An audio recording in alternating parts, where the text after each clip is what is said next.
I'm tired of this Black Lives Matter lie. Yeah, everywhere you go, I go to Grubhub, Uber Eats, Twitter, Facebook.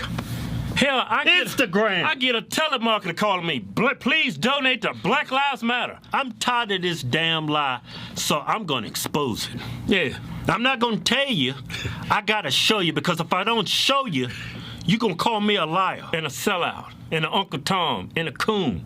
Bad things happen to all races by the cops. Yeah, that catchphrase, Black Lives Matter, it duped a lot of us, but it didn't get us. Yeah, it's catchy though, but I didn't fall for it. Look here, first case. Newly released body camera footage of this police shooting shows Daniel Shaver's last moments. Police were responding to reports of a man pointing a rifle out of a hotel room window. Hands up in the air! You do that again, we're shooting you. Do you understand? Please do not shoot me. Begging for his life. Then listen to my instructions. I'm trying to do what you... Don't talk! Listen! Hands straight up in the air. Do not put your hands down for any reason. You think you're going to fall, you better fall on your face. Your hands go back in the small of your back or down. We are going to shoot you. Do you understand me? Yes, sir. An officer then orders Shaver to crawl toward him. Shaver complies, but then moves his right hand behind him despite the warning. This kid is drunk. Yeah. He's begging for his life. Yeah. And the cop shoots him anyway. Yeah. The cop walks. Yeah, gotta quit it. You didn't hear about it because he's white. Just imagine if this kid's name was Tyrone. A black kid crying. Imagine if this was George Floyd begging for his life. Yeah.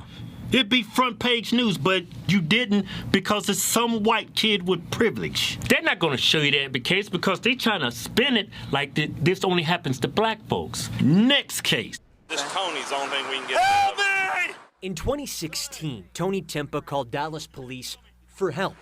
You're gonna kill me! And this You're gonna kill me! was the help he got. Restrained. Tony! Tony! Start for school! And mocked until he died. This was a tragedy. It was needless and avoidable. From a Dallas parking lot, Timpa dialed 911 and said he was a schizophrenic, was off his meds, and had taken cocaine. Hey, Tony, look at me, bro. Officers show up, but Timpa is hysterical, already handcuffed by a store security guard.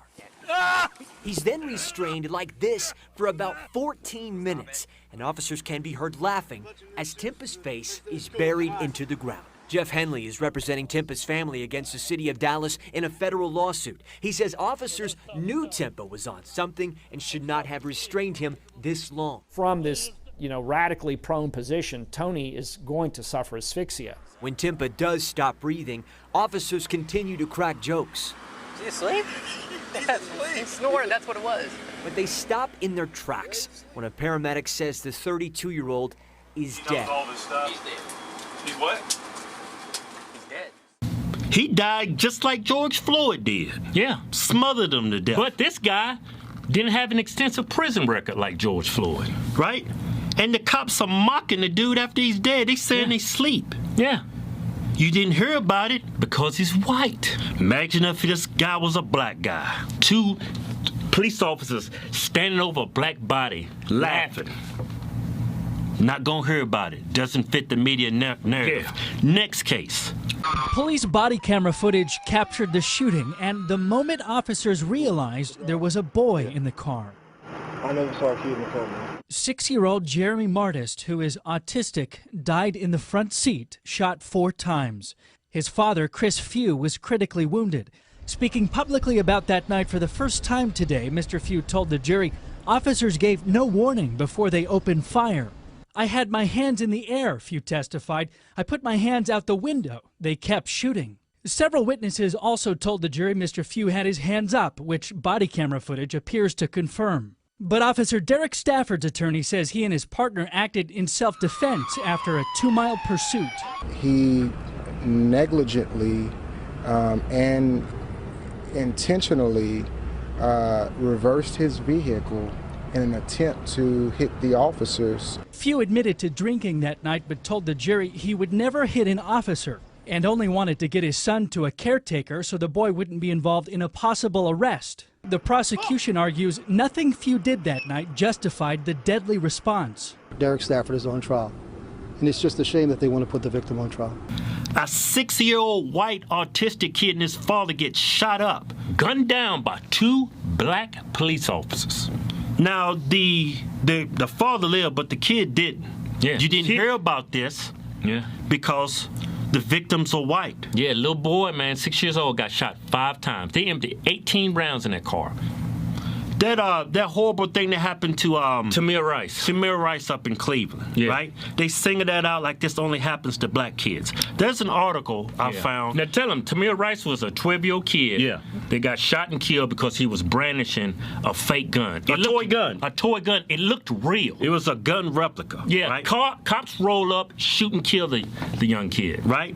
Now this is not an isolated incident. There's an article up on Washington Post written back in 2016 over the span of 2 years, 85 to 86 shootings by cops, people brandishing fake toy guns. Yeah. 50 of them that died out of the 86, they were white. Yeah. You didn't hear about it because it doesn't fit the media narrative. Yeah.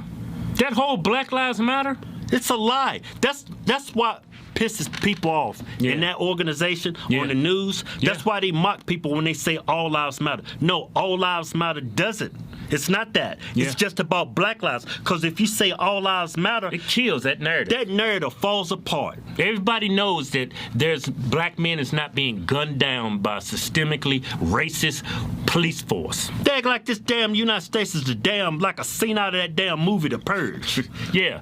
And they keep saying, look at the prisons. All these black people incarcerated. Why? Because of the color of their skin, or because they was robbing people, killing people, committing crimes? If they're in jail because they're black, it's 2020. It's pretty easy to get them out. You gotta have evidence to be in jail. Derek Chauvin's case, they're painting this like he's a white supremacist. Right. That he killed George Floyd because he was black. But why is that the default? Simply due to the fact that Chauvin was a white guy and George Floyd was black? I could see if there's evidence that this dude was in the KKK or he had racist emails. There's a history of racism. Nazi tattoos or something. It's got to be something. Your default cannot be racist. Just because he's white and the victim's black. Yeah. That's being racist. Look, the 4 cops involved with George Floyd's death, and that was a murder. Yeah. They all 4 of them need to be held responsible for that. Right. I'm not saying that. But out of the 4 police, it wasn't 4 white police officers. No. 2 of them was white. Yeah. 1 was Asian. Yep. And the other one was black. Yeah. So how is this prove that there's systemic racism in the police force? Why does this dude Chauvin, why do we look at him and say this is all cops? When we look at black folks, we don't say they're all criminals. When we look at white folks, we don't say they're all racist. Yeah. When we look at Muslims, we don't say they're all terrorists. Why do we get to call all cops bad because of one bad cop? Because that's what the media wants. They're going to push this narrative, and look how it's divided the country. Yeah. They have split this country in half. Yeah. These riots, people actually think cops out there hunt down black people for the simple fact that they're black, and there's no evidence of that. None. No statistics, no facts. They just tell you that black men are getting gunned down. It's all BS. It's all BS, and that's why I would never stand with Black Lives Matter, because it's all a lie. It's a lie to simply make black people feel that they're less American than everybody else. Yeah, to keep black people indebted to the Democrat Party. Yeah, that's what it's all about. And look at Black Lives Matter organization. Look at all the contributions they get. Look where that money's going. It's going to Democrat presidential candidates. It's not going to black people. It's not going to black neighborhoods. No. It's going to rich old white men running for president. Oh, that's what I call white privilege. Yeah. Go to officialhorsetwins.com and pick you out a patriotic t-shirt today. Hell, I'm even giving you 20% off. Just type in discount code Chinese Virus. We call it Chinese because it's from China. We making t-shirts great again. Yeah.